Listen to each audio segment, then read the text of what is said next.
Hola a todos, el día de hoy vamos a estar analizando el ejemplo 35 del Conde Lucanor, escrito por don Juan Manuel.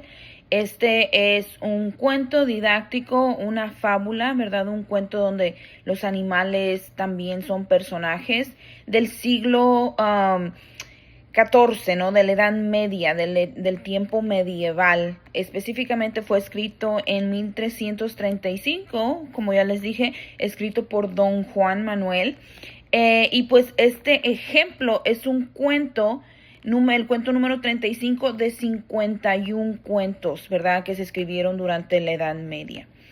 Cabe mencionar, como ya les dije en un video pasado, que en la península ibérica hubo la presencia de los moros por 8 siglos, ¿verdad? Por 8 siglos los moros, los árabes musulmanes estuvieron en la península ibérica, lo que hoy es España, ¿verdad? Entonces, estando tanto tiempo ahí, obviamente tuvieron mucha influencia en el arte, en las formas de vida, en la arquitectura y también en la literatura española. Entonces, para recalcar otro punto, la reconquista española, ¿verdad? Se le conoce a este periodo cuando los españoles están tratando de reconquistar ese territorio perdido por la invasión de los árabes.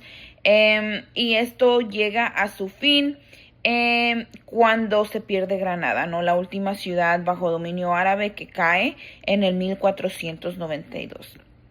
Entremos de lleno al análisis de este ejemplo 35, ¿verdad? Lo primero que quiero que entiendan es que este es un cuento didáctico, ¿no? Tiene como meta enseñar, dar una lección, lo que se conoce como la moraleja. La moraleja del cuento es eso que el autor está tratando de decir a la persona que esté leyendo como una mini lección, ¿no? Por lo general habla acerca de los valores, habla acerca de ser buenas personas, etcétera, etcétera. Una fábula o algo que tiene una moraleja, por ejemplo, piensen en el cuento de la liebre y la tortuga, ¿verdad? La liebre se queda dormida, la tortuga, aunque es más lenta, llega a la meta final primero que la liebre. ¿Por qué? Porque, o sea, es la dedicación, ¿no? Y la moraleja es de que si tú trabajas duro, no importa que no seas el mejor, puedes lograr lo que te propones, ¿ok? Ahora, para dar un mini resumen del ejemplo 35, en este cuento vemos cómo Patronio y el conde Lucanor están teniendo una conversación.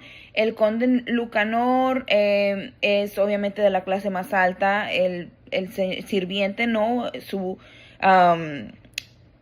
El que está bajo su tutelo es Patronio, que obviamente es de la clase más baja. Acuérdense que durante la Edad Media vemos esa jerarquía, ¿no? Vemos el feudalismo. Personas de alto poder están arriba, los pobres están abajo.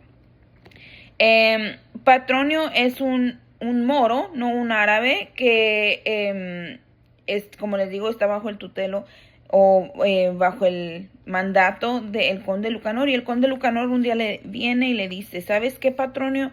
Fíjate que conozco de este hombre que se va a casar, pero dicen que se va a casar con una mujer muy fuerte, muy brava, muy mala, ¿verdad? Y pues estamos temiendo por su bienestar. Y ahí es donde le dice Patronio: es verdad, fíjese, conde, que le voy a contar el cuento de un mancebo, de un mozo, ¿verdad? Un joven, un jovencito, que se casa con un diablo, con una mujer muy fuerte y muy brava, y la logra dominar y logra plantearse como el que manda, siendo sumamente violento, ¿verdad? Y ya después vemos como el día de su boda es tradición árabe de dejar que la pareja se quede sola, ¿no? Esa noche. Y pues el mancebo y la mujer están solos, la gente está temiendo por la vida del mancebo, dicen: se va a morir, no va a sobrevivir. Es muy mala, es muy, muy, muy fuerte, muy brava. Y para sorpresa de todos, pues él, ¿verdad? Siendo sumamente, exageradamente violento contra los animales, logra meterle miedo a su esposa y logra, o sea, controlarla y tenerla sumisa, o sea, en otro nivel. Entonces, Como les digo, en el proceso para tratar de plantear su poder y meterle miedo a su esposa, el joven mancebo, es exageradamente violento contra los animales del cuento, ¿no? El caballo, el perro, el gato. Entonces, esto aquí se le conoce como la hipérbole, es una exageración, ¿verdad? En inglés ustedes la conocen tal vez como hyperbole, es una exageración de la violencia. Y la razón por la cual don Juan Manuel usa el hipérbole para exagerar esta violencia es para realmente darle ese rol de género al hombre, como el que manda, el que controla, el que lleva la cabeza del hogar, el que, o sea, toma las decisiones. En cambio, a la mujer se le da el rol de obedecer, de escuchar a su esposo, de hacer lo que le diga, o sea, simplemente ser sumisa, ¿no? Entonces, ese es algo que es bien importante que ustedes entiendan. Ahora, un concepto súper importante que he visto muchas veces en el pasado en otros exámenes de AP literatura es este concepto de la intertextualidad, ¿verdad? Es cuando haces referencia o hablas o mencionas otra obra, otro cuento dentro de un cuento. Eso también se le conoce como la narración marco, ¿verdad? O digamos, ese marco donde hay un cuento dentro de otro cuento. Aquí sí puedes darte cuenta, el conde le presenta un problema a Patronio y Patronio le dice, mira, te voy a contar algo. Ese es el cuento número 1, ¿verdad? El cuento de Patronio y el conde. Después, Patronio le cuenta el cuento del mancebo al conde. Ese es el cuento número 2, porque estamos viendo la historia de Patronio y el conde y también la historia o el cuento de el mancebo y la mujer muy fuerte y muy brava, ¿verdad? Entonces, este se lo conoce como la narración marco porque hay un cuento dentro de otro cuento. Obviamente, Patronio hace referencia al cuento del mancebo y de la mujer muy fuerte y muy brava, que este ejemplo 35, que de hecho se llama, ¿verdad? Y se le conoce también como de lo que aconteció a un mozo o a un mancebo que se casó con una mujer muy fuerte y muy brava.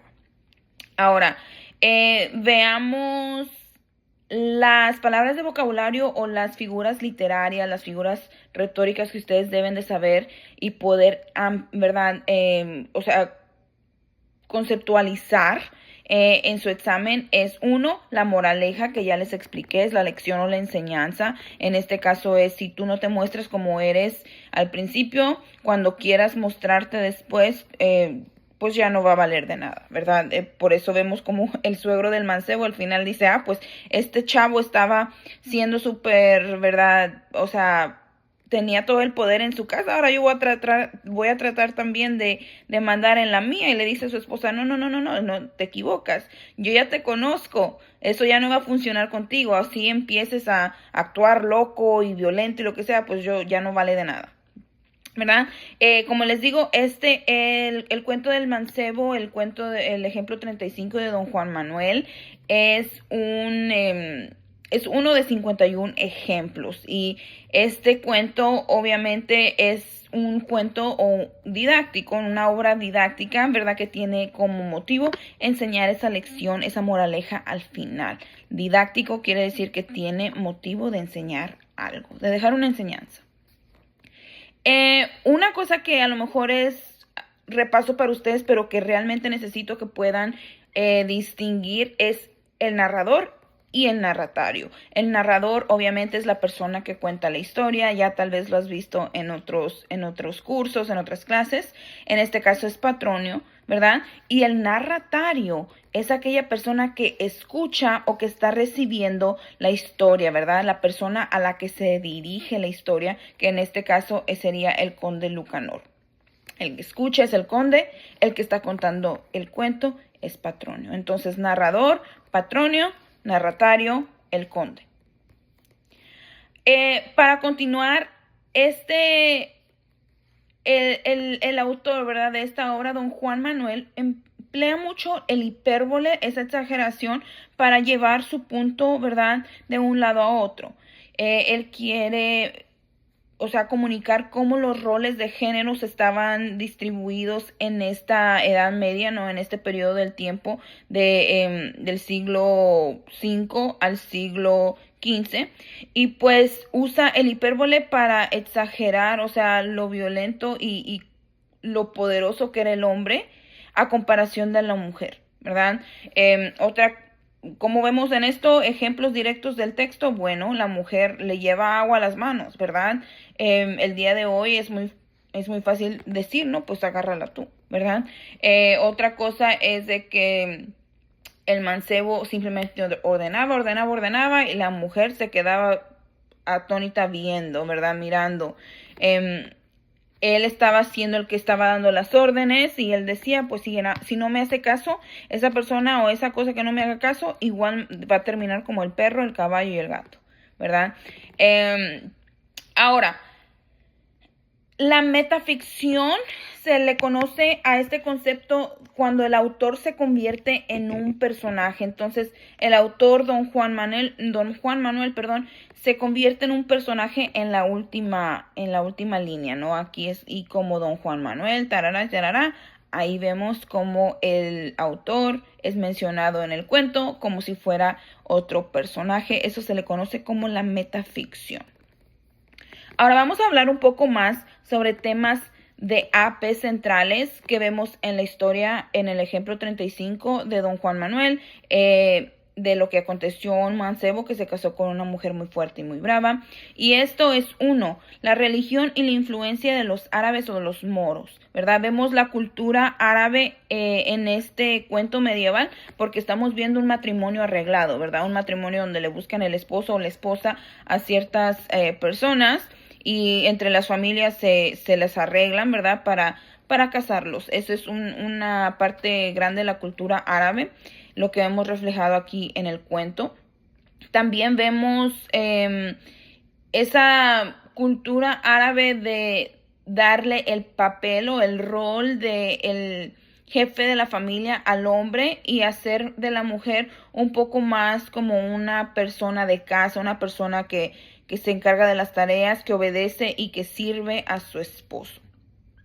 Esto nos lleva al tema, ¿verdad?, del patriarcado y las relaciones de poder, porque en el ejemplo 35 vemos que el hombre lleva el control y domina, y también podemos ver mucho machismo, porque la mujer debe obedecer y ser sumisa al hombre que manda y que se muestra violento. Entonces, las relaciones de poder, vemos cómo el poder se le da al hombre, mientras que se le quita a la mujer, ¿verdad? Esto es como la construcción de género también. La mujer debe ser obediente, debe ser tranquila, debe ser, o sea, calladita, seguir las órdenes, y el hombre por lo general va a ser el que va a llevar el mando, ¿verdad? El que lleva los pantalones, como dijéramos. Otro tema bastante importante es la popularidad de las obras didácticas, ¿verdad? Obras que enseñan algo o que dejan una lección, una moraleja. Las fábulas específicamente vienen de la Edad Media. Entonces eso es uno de los temas, ¿verdad?, más importantes de aquí. Y últimamente, para terminar ya, el encuentro de culturas y las sociedades en contacto. Podemos ver cómo la cultura árabe se desenvuelve en la Edad Media, en la península ibérica, donde vemos estos personajes moros, ¿verdad?, durante el siglo XIV, y cómo diferentes grupos de personas interactúan en el mismo lugar, ¿verdad? Los árabes, los cristianos, los judíos, todos cohabitando en un mismo lugar. Muchas gracias por ver este video. Hasta la próxima.